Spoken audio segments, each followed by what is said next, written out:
कार्तिक एक कॉलेज में छात्र था।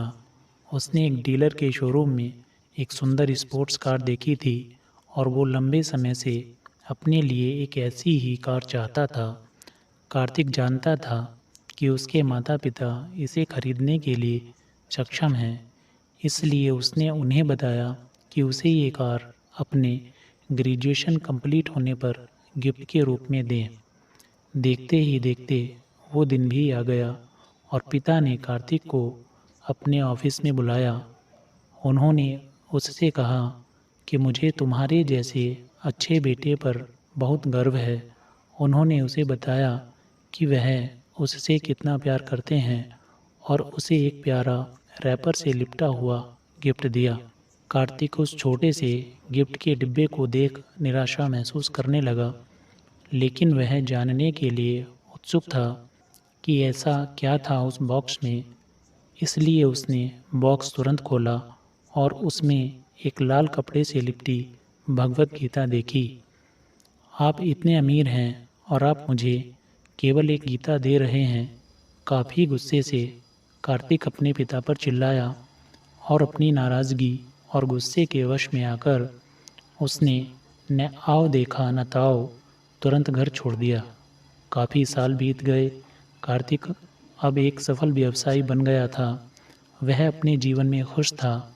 उसकी शादी हो चुकी थी और उसके 2 बच्चे थे।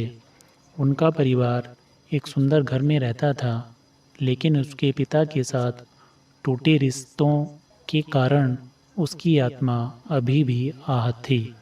कार्तिक अपने पिता का घर छोड़ने के बाद कभी उनसे नहीं मिला था। कार्तिक को उस दिन के बाद अपने पिता को ना मिलने का पछतावा हमेशा रहने वाला था, क्योंकि एक दिन उसे एक पत्र मिला जिसमें उसके पिता के मृत्यु की खबर थी और साथ ही ये बताया गया था कि उन्होंने अपने जीवन भर की पूंजी वसीयतनामा के अनुसार अब कार्तिक के नाम कर गए थे। कार्तिक को अपने पिता की सारी संपत्ति विरासत में मिली। तब कार्तिक अपने पिता के घर पहुंचा और कुछ महत्वपूर्ण कागजात की तलाश करने लगा और गलती से उसे वही भगवत गीता का उपहार लिपटा हुआ मिला, जिसे देख उसे फिर उसी उदासी का एहसास हुआ। उस गीता को उसने अच्छे से देखा तो उस पर अपने पिता की हैंडराइटिंग में कुछ लिखा पाया। उस पर लिखा था, मैं खुद को बेचकर भी हर सपना पूरा करूँगा तेरा, बस तू सपने ज़रा बड़े देखना बेटा। ये बोल रहा बाप नहीं, ज़िंदगी का सबसे पहला दोस्त तेरा।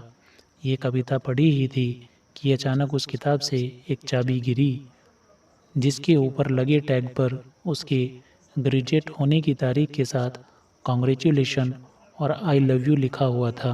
कार्तिक के सिर के ऊपर से उसके पिता का साया तो पहले ही उठ चुका था और आज उसकी ज़िंदगी की सबसे बड़ी गलती के बारे में जानकर उसके पैरों के नीचे से ज़मीन भी खिसक गई। इस दिन कार्तिक की आंखें और रूह दोनों पछतावे के आंसू रो रही थी।